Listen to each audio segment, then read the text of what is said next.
Hello, historians. So we are going to refocus on context sentences because this was one area we needed to work on from yesterday's RST.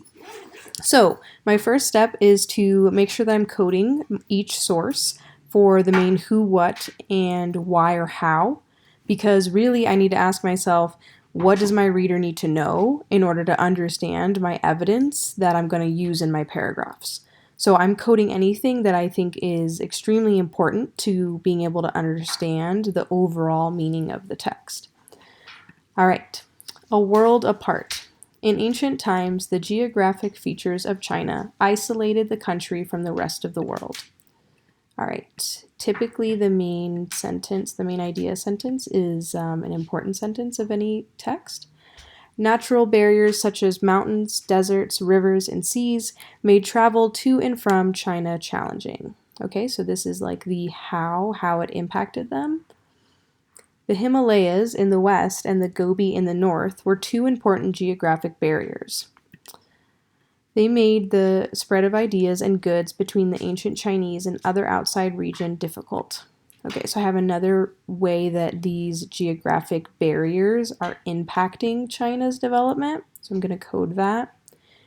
The early Chinese were so isolated that they came to believe that China was the world's only civilization. Another way that it impacted them, it impacted their belief systems. They called the world Tianji, which meant all under heaven. They believed that China was the center of all under heaven.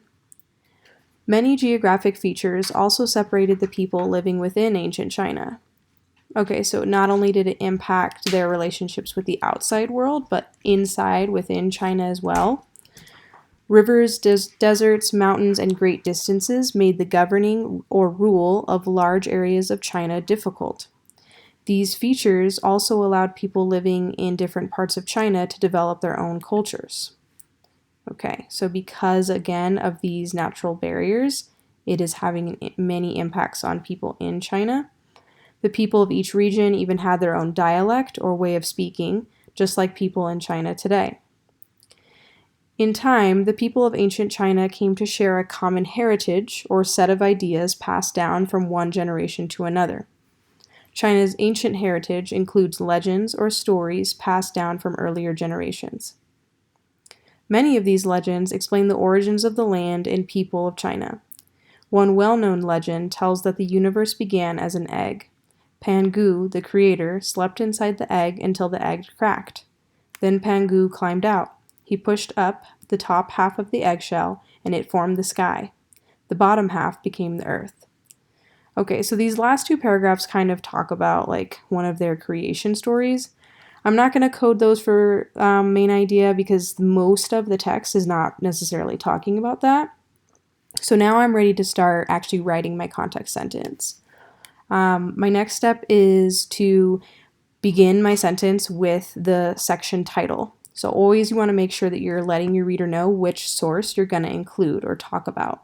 So I started by saying in the section titled A World Apart, it describes how China's geography has many natural barriers. So that's the who and the what.